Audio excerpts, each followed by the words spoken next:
안녕하세요, 유수입니다. 오늘은 직장에서는 냉정한 사람이 더 신뢰받는다 라는 주제를 함께 하겠습니다. 여기서 포인트는 물론 눈치채셨겠지만 냉정하다가 아니라 신뢰받는다입니다. 기업 강의를 하면서 제목으로 제가 쓰는 것 중에 하나가 프로의 처음과 끝 신뢰라는 제목이 있어요. 말 그대로 아마추어가 아니라면 진정한 프로라면 신뢰라는 키워드가 직장 생활에선 가장 중요하다는 그런 뜻이죠. 오늘은 어떻게 해야 직장에서 내 신뢰도를 더 높일까? 이 부분에 대해서 한번 이야기를 나눠보기로 할 거예요. 비록 저 사람은 참 드라이해, 참 냉정해 라는 평가를 받을지언정 정말 믿을 만한 사람이 되는 것이 직장에서 성공할 수 있는 지름길이라고 볼 수 있습니다. 그런 의미에서 신뢰받는 포인트는 뭘까요? 첫 번째, 공정한 원칙입니다. 감정보다는 원칙으로 판단한다.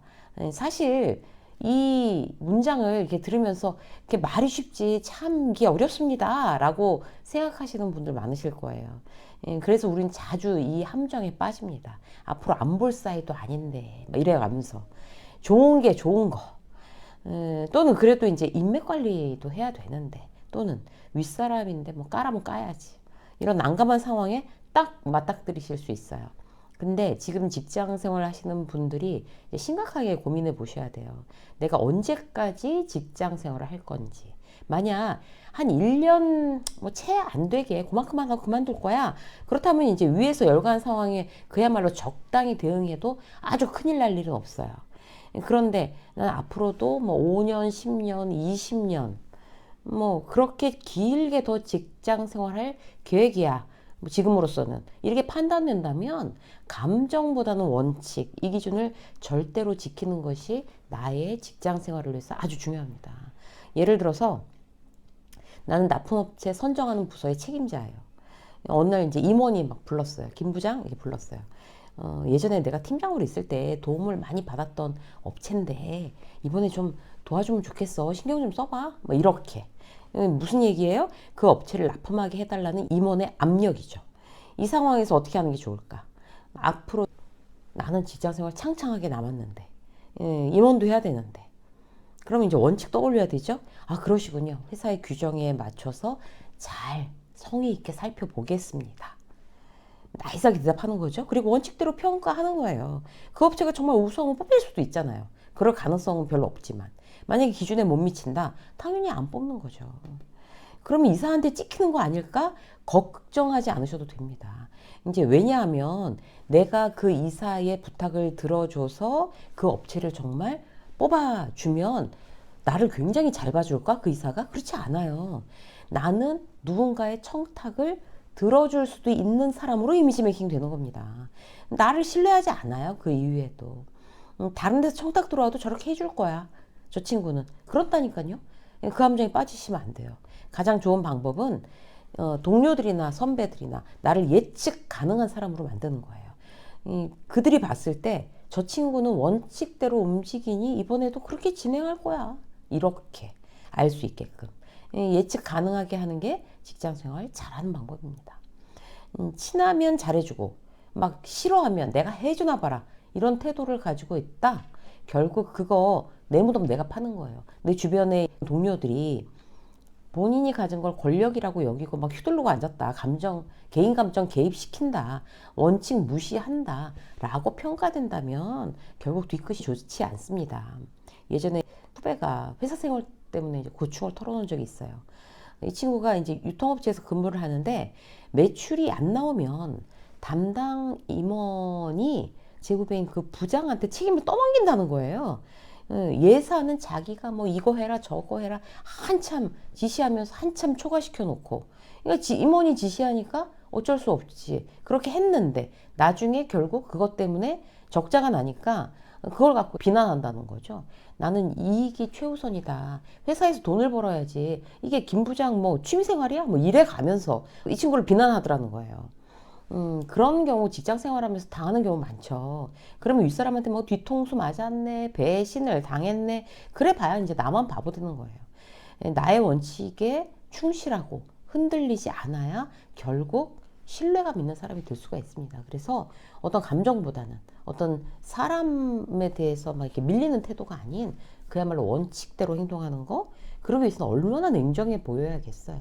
이게 첫 번째 원칙이었고요. 두 번째, 행동과 결과가 우선시 되는 겁니다. 말이 앞서는 사람, 조직에서 소외되는 거 시간 문제죠. 말이 앞서는 사람의 심리를 보면요, 불안해서 그래요. 불안해서. 나 인정해줘, 나를 믿어줘, 이걸 말로 막 불안하게 계속 표현하는 거죠. 자기 실력에 자신이 없는 거예요. 자신감 있는 사람은 굳이 말로 표현하지 않습니다. 그리고 행동과 결과로 이제 보여주는 거예요. 그게 프로죠. 말이 많으면 아마추어. 예를 들어서 이제 본부장이야 팀장들 회의를 한다고 해요.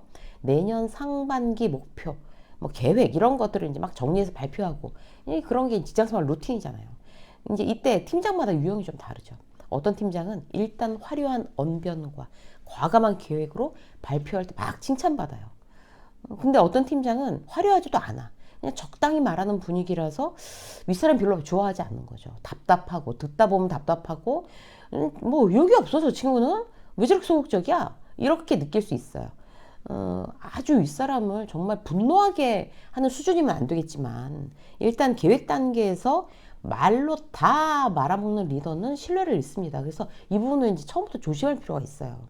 한 번만 발표하고 마는 게 아니잖아요. 반복되잖아요. 그러면 이제 나중에 이게 반복되다 보면 어떻게 돼요? 참, 김 팀장은 말은 번드르르 해. 이렇게, 이런 느낌 주면 이제 날아가는 거죠. 어떤 팀장은 막 말하는 거 또 답답하게 말하고 있어. 근데 듣는 이제 임원들이 이게 몇 번 이런 상황들이 반복됐으니까, 말은 저렇게 하지만 저 친구는 히든 카드가 있어. 응? 뭔가 한 방이 있을 거야. 준비해 놓고 이제 말만 저렇게 하는 거지. 이렇게 차라리 여겨지는 팀장이 훨씬 더 신뢰받고 있는 거죠. 말보다 결과로 보여주는 일을 반복해야 그런 신뢰를 받을 수가 있습니다. 막 옆에서 막 뼈가 가루가 되고 피가 주스가 되도록 충성을 다하겠습니다, 이렇게 막 맹세하는 사람치고 진짜 충성스러운 후배 못 봤어요. 그런 후배가 막 그렇게 얘기해놓고 다른 데 막 면접 보러 다닌다니까요.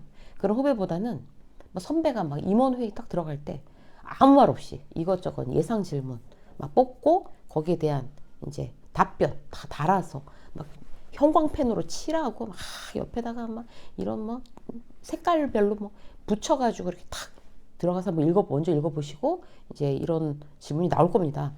대답하시면 됩니다. 뭐 이렇게 준비해갖고 탁 챙기는, 자기 일처럼 그런 후배가 사실 나를 또 생각하는 후배죠. 선배라면 그런 후배를 보는 안목을 키워야 돼요. 나 자체가 말보다는 행동으로 보여주려고 노력하는 거, 결국 좋은 아웃풋을 내는 방법이 되겠습니다. 주변에 사소한 거 일단 전부 다 신경 끄고, 자, 나는 어떤 결과를 내고 있나, 이거에 집중하면 된다는 거죠. 세 번째, 안정감이 있다. 이제 이런 사람들이 신뢰감을 주는 거죠. 냉정한 사람을 좋아하는 사람이 없죠, 사실. 다정한 걸 좋아하죠, 보통. 그런데 사회생활 하면서 이 줄타기를 아주 잘 하셔야 돼요. 다정하는 건 무기가 됩니다, 물론. 단, 제대로 다정하셔야 돼요. 제대로. 이게 포인트예요. 부작용을 일으키거나 잘못 다정하면 문제가 된다는 뜻이죠. 예를 들어서 내가 팀장인데 김 대리가 사고 쳤어요. 김 대리의 부주의로 대량 난감한 고객 컴플레인이 이제 걸린 거예요. 그것 때문에 회사가 한동안 난리가 나고 손해도 많이 봤어요. 근데 팀장이 김 대리랑 친하고 김 대리 마음이 약한 줄 뻔히 아니까 싫은 소리를 못 하는 거예요. 그러면서 제대로 이제 피드백도 안 하고 페널티도 안 주고 그냥 이렇게 어깨를 툭툭 치면서 에이 힘들었지 이러면서 그냥 지나갔어요. 이게 다정한 거예요? 다정한 거 아니에요. 김 대리는 팀장이 굉장히 좋은 사람이라고 생각할까요? 그렇지 않아요. 이후에 더 충성을 다할까요? 그것도 믿을 수 없어요. 팀장은 그냥 우유부단하다고 느껴요. 김 대리는. 다정함은 공과 사를 구분하는 부분이 가장 중요합니다. 그 공과 사를 위해서는 건강한 거리감을 유지하는 게 비결이죠. 그 건강한 거리감을 누군가는 냉정하다고 느낄 수도 있어요. 잘못한 김 대리한테 정확하게 잘못된 부분 피드백하고, 그래서 연말 성과평가에서 자, 최하위 등급 주고, 그러면 당사자가 당연히 냉정하다고 느낄 수밖에 없겠죠. 그러나 그게 바로 조직을 안정적으로 유지하는 방법이 되겠습니다. 내가 리더건 신입사원이건 공과 사를 구분하기 위해서 쓸데없이 감정이 개입되지 않고 냉정하게 거리를 유지하는 태도가 바로 신뢰의 근거가 됩니다. 한 번은 서운할 수 있어요. 근데 공과 사를 구분하는 거리감을 두는 그런 동료나 선배에게는 동시에 안정감과 신뢰감을 느낍니다. 이제 오늘 여러분한테 드린 세 가지 말씀 다시 기억하시고요. 우리 직장 생활 태도를 우리가 이제 옷매무새를 한 번씩 이렇게 탁 다시 가다듬듯이 다시 한번 환기시키는 그런 계기가 되셨으면 좋겠습니다. 유쌤의 직장 수업 여기까지 하겠습니다. 고맙습니다.